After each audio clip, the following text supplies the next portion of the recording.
Chag Kasher v'Sameach, friends. My name is Corey Helfand. I'm coming to you from the Bay Area in California. I hope you're all feeling safe and healthy tonight, wherever you are, wherever you find yourselves as you celebrate Passover. It is my family's tradition, as we would partake in Maror, to eat the Maror two ways, to eat the bitter herbs coming from a horseradish root, where my father and my grandfather would cut it into chunks and also grind it up so that it was a nice thin and smooth paste that we could use both for the eating of the maror now and also for the Hillel sandwich. And so whatever is your preference, however you want to make your maror, whether it's the red horseradish or the white, or maybe you want to have a chocolate Seder and go for some bittersweet chocolate, or maybe you take a different approach and you go with a potato or a piece of romaine lettuce or arugula. You want to try to find the right balance between experiencing the bitterness of the maror, that expression of slavery, of the way that the lives of our ancestors were embittered, and balance it out with some of the sweetness of the charoset. Again, so many different choices and customs. We would use some cinnamon with some chopped up apples and some nuts that we would grind up, maybe some raisins, and of course some wine. Or maybe you could like the Sephardic route, where you take some dates and you make them really nice and smooth and just add tremendous amounts of wine to it to sweeten the deal. But I imagine that the eating of the maror and dipping it into the charoset is an experience of really trying to balance the bitter and the sweet, both of the ancient and of the present. We're living in a world where so much is sticky and uncomfortable and foreign, and also trying to find moments of silver lining, moments of sweetness.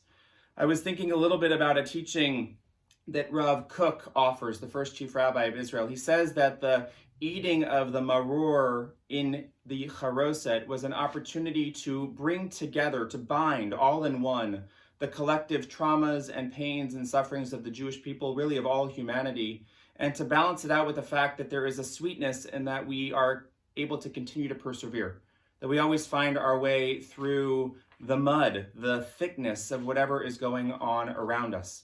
And that really the Seder is about capturing these multiple truths. The fact that there is sweet and salty in our lives, that there is bitter and that there is sweet, that there are struggles, but there are also hopes, that there are moments of sickness and opportunities for healing.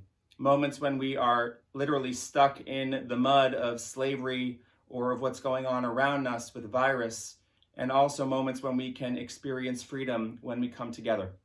The dipping of the maror in the charoset is about experiencing and lifting up those two truths.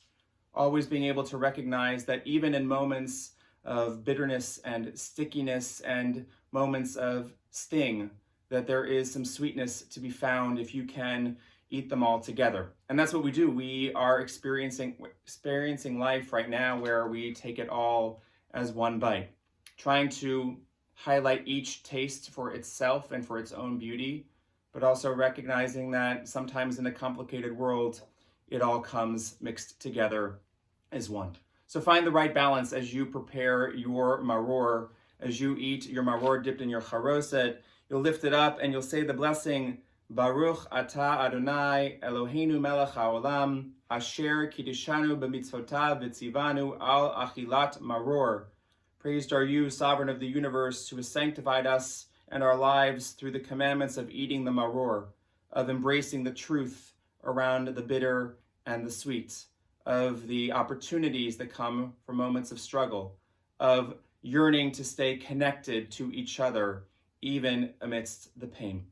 And if you want to add a little bit of fun to your Seder, one of our family traditions is a little bit of singing in a fun way to embrace all of these beautiful tensions and these polarities. So join with me. Just a tad of charoset helps the bitter herbs go down. The bitter herbs go down. The bitter herbs go down. Just a tad of charoset helps the bitter herbs go down in the most disguising way. Oh, back in Egypt long ago, the Jews were slaves under Pharaoh. They sweat and toiled and labored through the day. So when we gather Pesach night, we do what we think right. Maror, we chew to feel what they went through. Just a tad of charoset helps the bitter herbs go down. The bitter herbs go down. The bitter herbs go down. Just a tad of charoset helps the bitter herbs go down in the most disguising way. So after years of slavery, they saw no chance of being free. Their suffering was the only life they knew. But baby Moses grew up tall and said he'd save them all. He did, and yet we swear we won't forget. Just a tad of charoset helps the bitter herbs go down. The bitter herbs go down. The bitter herbs go down. Just a tad of charoset helps the bitter herbs go down in the most disguising way. While the Maror is being passed, we all refill our water glass, preparing for the taste that turns us red. Although Maror seems full of minuses, it does clear our sinuses. But what's to do? It's hard to be a Jew. Just a tad of charoset helps the bitter herbs go down. The bitter herbs go down. The bitter herbs go down. Just a tad of charoset helps the bitter herbs go down in the most disguising way.